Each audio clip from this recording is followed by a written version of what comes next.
Jeez, that burnt.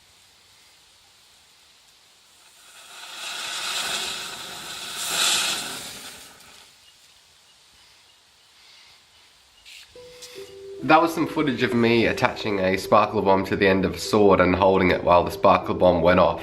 Now, why did I film that? I didn't specifically film it to put in this video. At the time, I just filmed it. There was no reason.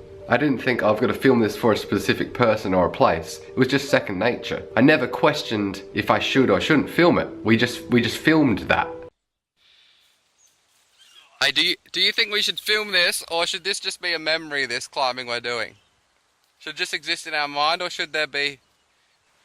I don't know if I'd like evidence of how I fucking got my next head injury. My brother and I talked once about whether showing people photos and videos of stuff you've done makes them want to do it themselves more or less. For example, let's say I go on a hike and get to the top of this mountain and see this amazing view, and I take a whole bunch of photos on my phone. When I see a friend a couple of weeks later and I'm telling them about it, I say, check out these photos. Now, they might see those photos and say, wow, those photos are amazing, but they don't do it justice. I need to go there myself.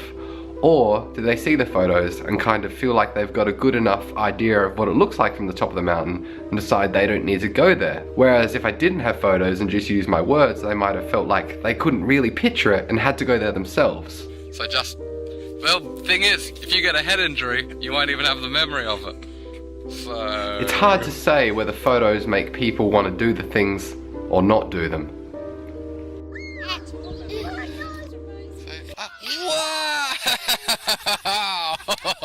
Whoa! What are they doing? You're getting that? Yeah, I think I am, yeah. That was some footage of a dolphin doing some like jumps and crazy flips in the river at the end of my street. My dad told me that that dolphin knows how to do flips because many years ago there was a marine park in the area, and a dolphin from the marine park got released into the river, but it had already learned tricks when it lived at the marine park. So this dolphin taught the tricks to all its kids that it had, the wild dolphins. But that was generations ago. And now there's dolphins that are still tail walking and doing flips, but they're wild animals. They have no idea why the hell they're doing it. They just do flips and tail walking because their grandma's grandma knew how to do it. Which seems weird until you realise human society's pretty much that as well. We're all just doing flips and not really sure why, but we just keep doing it because that's what everyone else did. Man, I look like a Viking from this angle.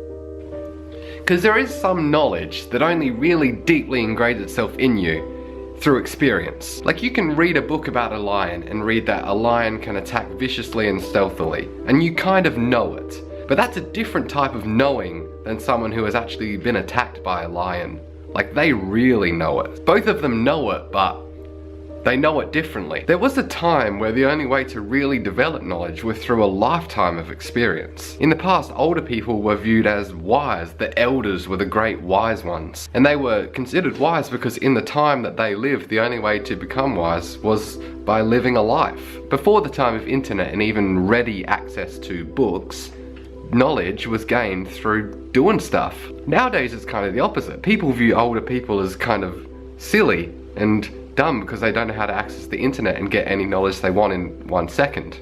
Back to the question of why did I film myself with that sparkler bomb? Not why did I do it. It was a good thing to do, it was funny as hell.